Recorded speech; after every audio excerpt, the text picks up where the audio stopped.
नमस्कार। प्रसंगस में आप सभी का स्वागत है। प्रसंगस में आज बात करेंगे राजस्थान सरकार द्वारा तबादलों पर रोक हटाने की। दूसरी बात करेंगे अरविंद केजरीवाल की। केजरीवाल द्वारा महिलाओं को 2100 रुपये प्रति माह की सहायता देने वाले मामले में भी कंट्रोवर्सी चली रही है। इसी बीच उन्होंने अब मंदिरों के पुजारी और ग्रंथियों के लिए भी एक योजना के लिए पंजीयन करने की घोषणा की है। इसके साथ साथ में बात करेंगे मुख्यमंत्री भजनलाल शर्मा की। मुख्यमंत्री भजनलाल शर्मा सड़क सुरक्षा को लेकर के काफ़ी सतर्क नजर आ रहे हैं इसके बारे में। लेकिन शुरुआत करते हैं तबादलों पर रोक हटाने की।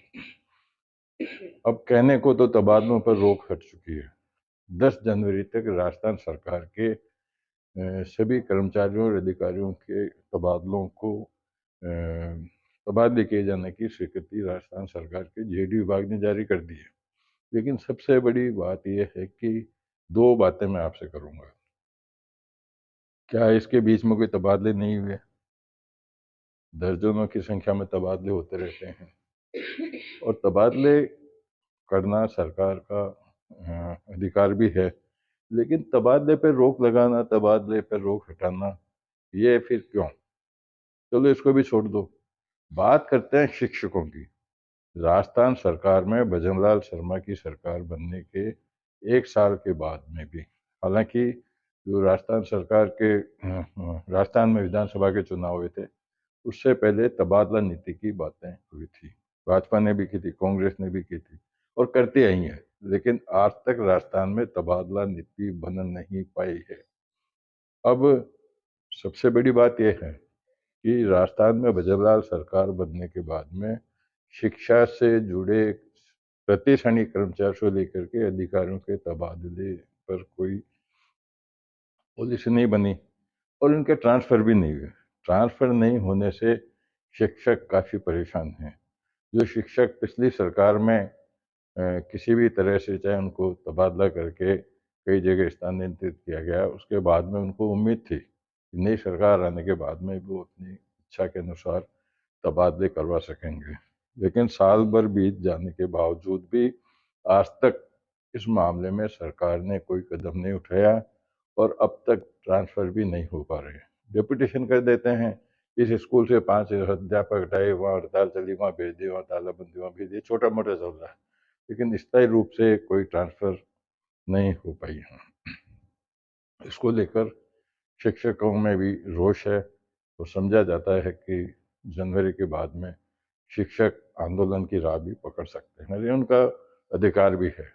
ट्रांसफर जब दूसरे विभागों में आराम से हो रहे हैं तो शिक्षकों के लिए ये प्रतिबंध क्यों? अब बात कर लेते हैं केजरीवाल जी की। केजरीवाल जी के लिए पहले भी हमने कहा है, दूसरे लोग भी कहते रहते हैं, पार्टियां भी कहती है, राजनीतिक पार्टियां भी कहती है, लेकिन सभी एक जैसे ही हैं। रेवड़ियाँ बांटने का काम सभी सरकारें करती है, सभी पार्टियां करती है। अभी पिछले दिनों पूर्व मुख्यमंत्री अरविंद केजरीवाल, जो पार्टी के संयोजक भी है, उन्होंने महिलाओं को 2100 रुपये प्रति माह सहायता देने की घोषणा की थी, योजना बनाई थी। उसके बाद में सोशल मीडिया पे और मीडिया में खबरें चली कि महिलाएं जब गई संबंधित कार्यालय में, उनको बताया कि ऐसी कोई योजना नहीं है।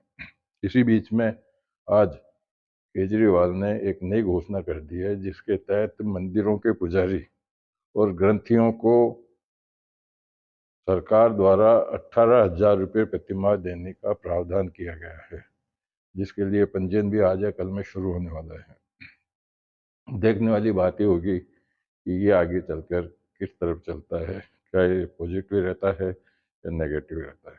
इसी के साथ में बात कर लेते हैं मुख्यमंत्री भजनलाल शर्मा की। मुख्यमंत्री भजनलाल शर्मा पिछले एक सप्ताह से सड़क सुरक्षा को लेकर के काफ़ी गंभीर नजर आ रहे हैं।